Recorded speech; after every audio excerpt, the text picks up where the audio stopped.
How many of us saw that one coming then? Well, most of us, because he was in the crowd on Saturday.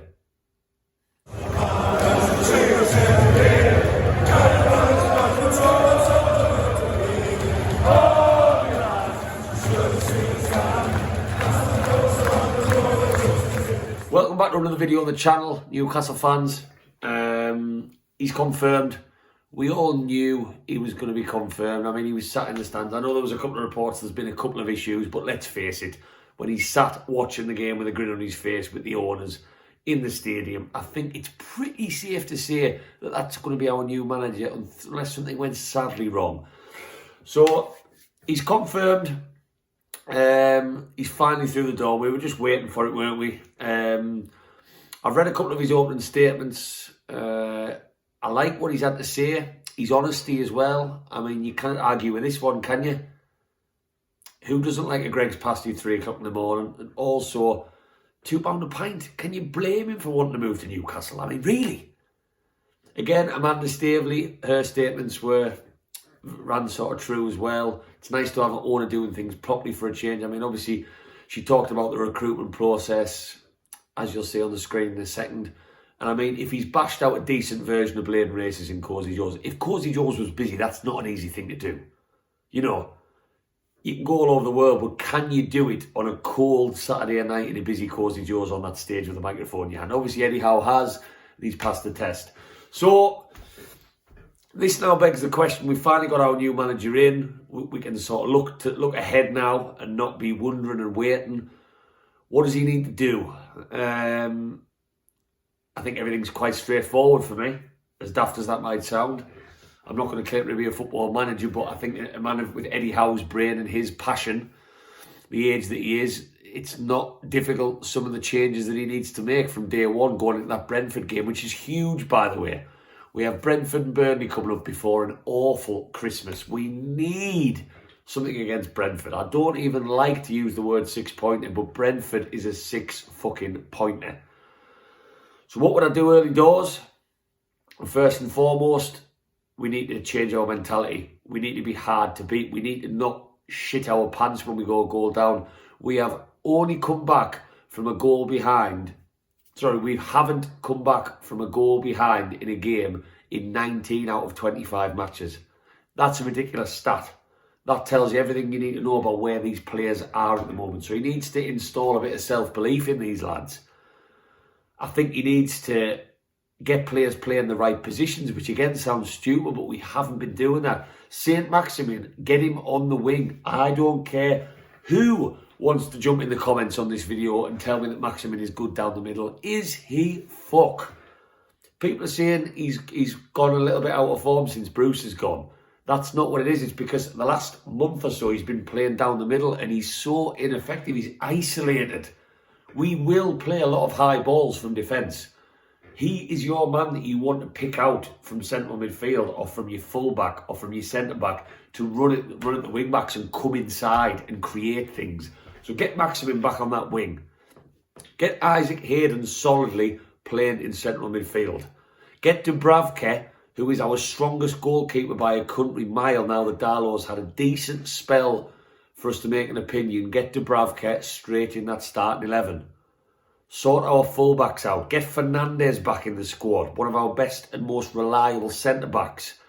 Lascelles, there's got to be questions over Lascelles. I posted a what would you do first as Newcastle manager today on Facebook and Instagram. The response on Lascelles being stripped of his captaincy and dropped was unanimous. Lascelles, the comments flew in, and I agree. He has not performed well now for a very long time. We've always said that he should be in the team for his leadership. I think it's time for him to go when you've got Clark as an option, Shah as an option, Fernandez as an option, Dummett, when he's fit, don't forget, can play centre-back. I think even Kraft has outperformed Lascelles recently in this back three that Jones has played. So there's got to be question marks over the captain.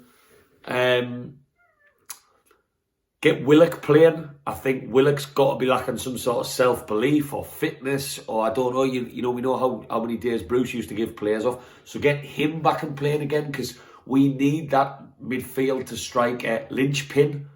someone to sit in front of Isaac Hayden, who for me starts every single day of the week in defensive midfield. Get Shelvey away from that team, unless Howe can find some way of getting Shelvey performing to a standard we maybe once knew 2 years ago now, then he's nowhere near that starting 11 for me. So get players playing the right positions. We need a change of formation. We do. We cannot keep playing this 5 at the back. I don't think we have the squad to do it. We don't have the capabilities to do it. And a change in formation would probably create more chances going forward. We need more shots at goal. Our stats are horrendous. We need to test goalkeeper. Like Brighton on Saturday, yes, the second half was improved. But even apart from the goal from Hayden, the only other shot we had on target was that P-roller from Matt Ritchie that rolled into the keeper's arms. It's not good enough. It really isn't. And the games only get harder, so we need to start attacking more. Yes, we had a perilous position in the bottom 3, and it's risky to go forward and leave them gaps, but we need to, because what's the other option? We aren't creating anything. We tried to play, for the past 2 months, we have been trying to play defensive and bad at it. So that's the game plan out the window from the get-go. So therefore, we aren't creating enough chances, but we also leaking loads of goals. It's like, that's why it was music to my ears to hear that Eddie Howe is an attacking manager. I don't want him to necessarily implement the we'll score more than you regime on the team, because our squad, called a spade, it's not good enough for that to work against most teams in the Premier League. But it's nice to hear that he's probably going to go out and attack. We've got Wilson, Maximin, Fraser. You know, we've got guys in that team who know Eddie Howe. So you'd like to hope Eddie Howe can get the best out of Fraser, because, God, his assists were only third to Salah and De Bruyne a couple of years ago at Bournemouth. So that balance that we need to get back, that's what we've got to hope Eddie Howe brings. And I think just fresh ideas for the players. That's why, yes, it's a risky appointment, you could argue. But any appointment with a team where they are in the league was going to be risky. Don't forget that. And I think Eddie Howe is fresh. And I think these players have been crying out for so long for some new ideas, because they've had Steve Bruce, who doesn't know a tactic. He's never known a tactic, I don't think, in his managerial career. So I think they're all fed up. We've read the articles in the Mail, The Guardian, about players wanting Bruce out, players being fed up, players having bust-ups. They are all happy he's gone. Jones has had his chance. He has played the same formation, and that all it tells me is that they are still needing some fresh ideas in there, because Jones hasn't worked. We looked slightly better against Brighton on Saturday, but Chelsea was a washout. Crystal Palace, we should have been beaten. Benteke missed a hatful. We've been piss poor. So a change of ideas and just a fresh face is a must. And that's what Eddie Howe is going to bring. I think he's going to be keen as mustard. He's been away from the game for 17 months. He's apparently had a full presentation on what he thinks Newcastle can be, what he thinks he can imprint on the team. So that's exciting for me. He's keen. He's not just setting his ways wanting a payday from these rich owners that we've got now. So that's a good thing. And you've got to remember, it can't get any worse. So Brentford game, he's got 2 weeks. It's a perfect time to bring a manager in. So my biggest 3 areas that he needs to improve: formation, players' mentality, and just playing players in the right positions, as daft as that one sounds. Start on them 3 and let's see where we can go. And I think it can only get better. You cannot tell me that against Brentford we are going to play worse football than what we've seen for the last 2 years. That's bollocks, anyone who thinks that. You've got to be really anti-Eddie Howe or have a chip on your shoulder for Steve Bruce if that's what you think. So I'm happy. Onwards and upwards. We have to get behind him. We've got the owners we wanted.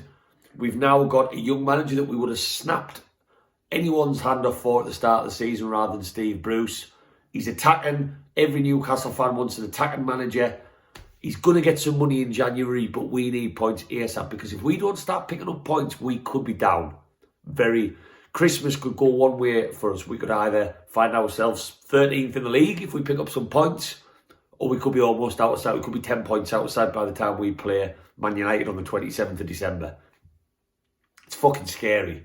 I don't want another season of the Championship. Not with these owners. We finally got someone who's going to chuck some money and then we go down. It just cannot happen. And that's why Eddie Howe's got this really important 2 weeks before that Brentford game. Brentford are winnable. You know, they got beat by Norwich on Saturday. They're good. Tony's going to have a point to prove, come back to Newcastle. I've got no doubts about it. But it's a fucking important game. We'll be behind Eddie Howe. The atmosphere will be electric. Let's see what he can do in this 2 weeks. I want you to drop in the comments, Newcastle fans, and let me know what you think about Eddie Howe. Let me know what you would like to see him change in this 2-week international break before Brentford. What you'd like to see him bring in on the training ground. And just your thoughts now that he's in on how you think the next couple of months are looking. As always, get us on Facebook and Instagram, under Black and White Banter, all one word. Things are booming on there, and I'll touch down for I'm going to do a couple of videos over the international break on a couple of topics to keep us talking, keep the channel ticking over. And yeah, how's the bacon, did you say? I can't stop saying how, you know. It's difficult.